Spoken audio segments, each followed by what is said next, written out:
Every year, over 1,500 people vanish inside U.S. national parks. Most are found, some are found changed, and a few are never found at all. But what if they didn't disappear? What if they just stopped wanting to come back? My name is Daniel Marsh. I'm a backcountry ranger. I've worked the Olympic Peninsula for 11 years, and I've seen things I never put in my reports because no one would believe them.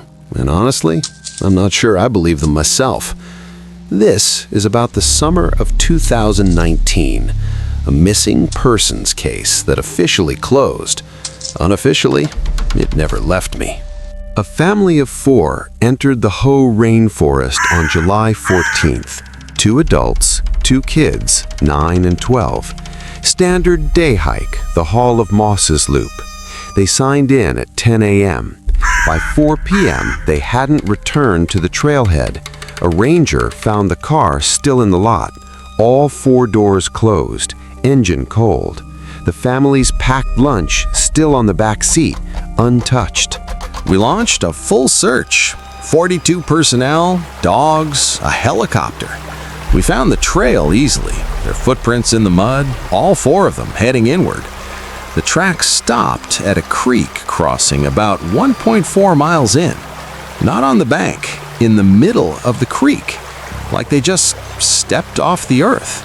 The dogs refused to continue, every single one of them. I'd never seen that before. On day 3, one of my colleagues, a ranger named Torres, found something about half a mile north of the creek. Off trail, deep in the old growth. A camp. Not a hiker's camp. No tent, no gear. Just a fire ring made of stones. And around it, 4 small piles. Clothes, folded. Each pile, a shirt, pants, socks, shoes. The children's sneakers were still tied in neat double knots. Torres called it in and sat down on a log to wait. He said the forest had gone completely silent.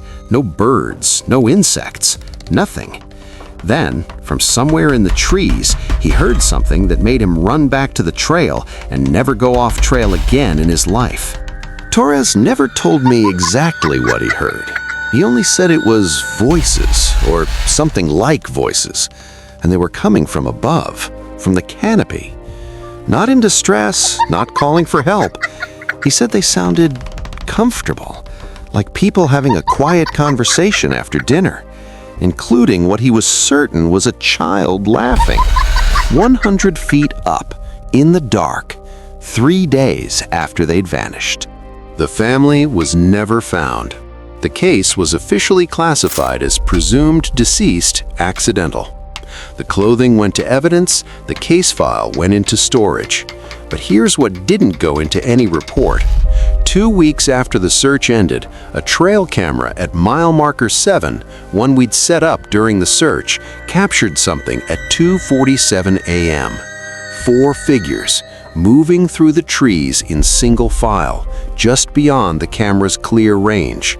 Moving fast, low to the ground, barefoot. We could see the heat signatures. They were warm, they were alive, and they were going deeper in. I've spent 4 years trying to understand what happened. I've talked to indigenous elders, wildlife biologists, a professor of abnormal psychology. None of them could explain it. But one elder, a Quileute man named Raymond, he didn't seem surprised. He told me the forest has always had a pull, that certain people hear it differently than others. The children are especially susceptible. He said the ones who disappear that way aren't lost. He looked at me very carefully when he said this next part. He said, they just chose a different kind of alive.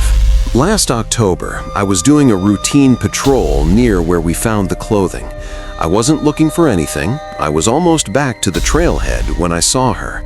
A girl, maybe 12, maybe 13, standing at the edge of the tree line, 40 feet off the trail, just watching me.